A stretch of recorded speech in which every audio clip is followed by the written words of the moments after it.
And I've got a few minutes for questions here. Yes? This is a weird question. Have you ever come in contact with a bat that, let's just say, tried to eat your face? No. I've come in contact with bats that try to bite my hand, but that's why I wear gloves. So I wear gloves in all my pictures, because I don't want to get bit. Yes?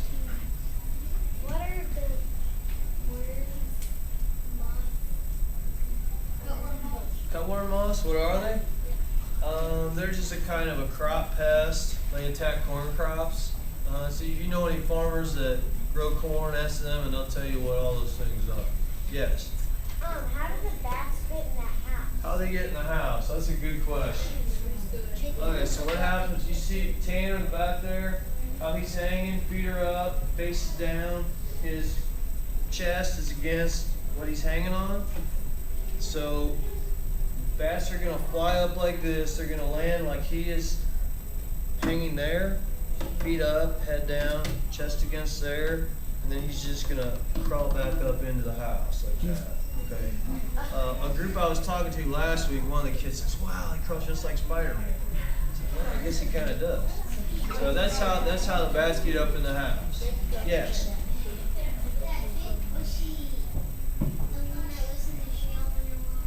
Yeah, the red bat. Yes.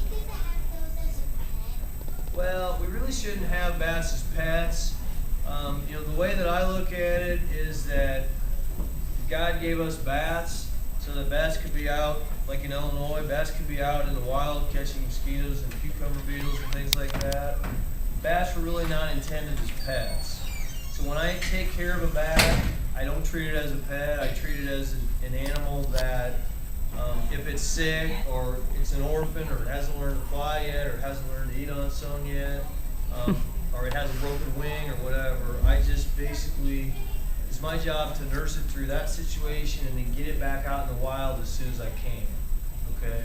And yeah, obviously I get attached to them and I cry when I let them go, but it's something I need to do because they weren't intended to be pets. Yes. Well, the colonies of big browns and little browns and Indiana bats like we see here, we can have colonies of anywhere from 10 bats like we have in that picture up to, actually the largest colony in the U.S. at this time I think is 20 million bats. They're Mexican freetails, they live down in Texas. So the colonial bats form some pretty amazingly big colonies. Yes? How do the bats get to our houses? How do they get into a house?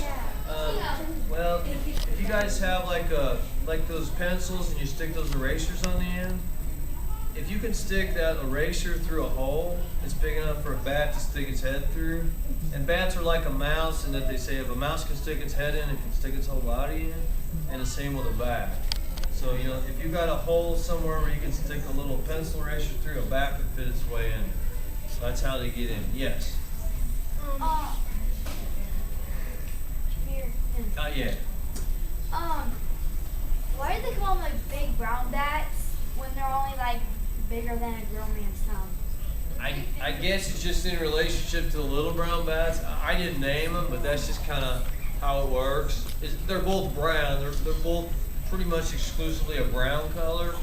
So, you couldn't really name two of them brown bats. So they said, well, this would be big brown, this would be little brown.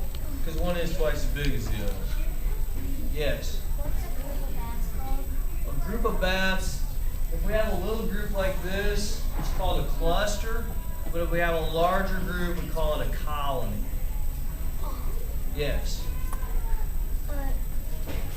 That bat in the trees. This one? Why do they call it a red bat when it's really red?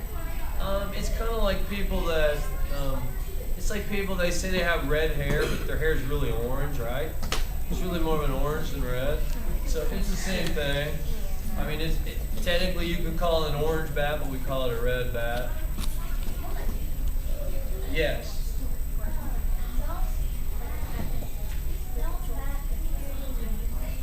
She said, don't bats carry rabies? Yes, bats can carry rabies, but less than 1 out of every 200 bats will carry rabies. And if a bat has rabies, typically within a couple weeks it will be dead.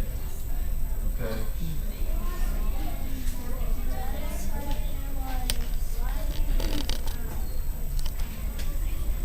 What? Well, why do what? Why do I deal with them? Because they need people to help them out. And I decided to step up to the plate for them. We got time for one more. 50 of the big browns or 100 of the little browns? Yeah.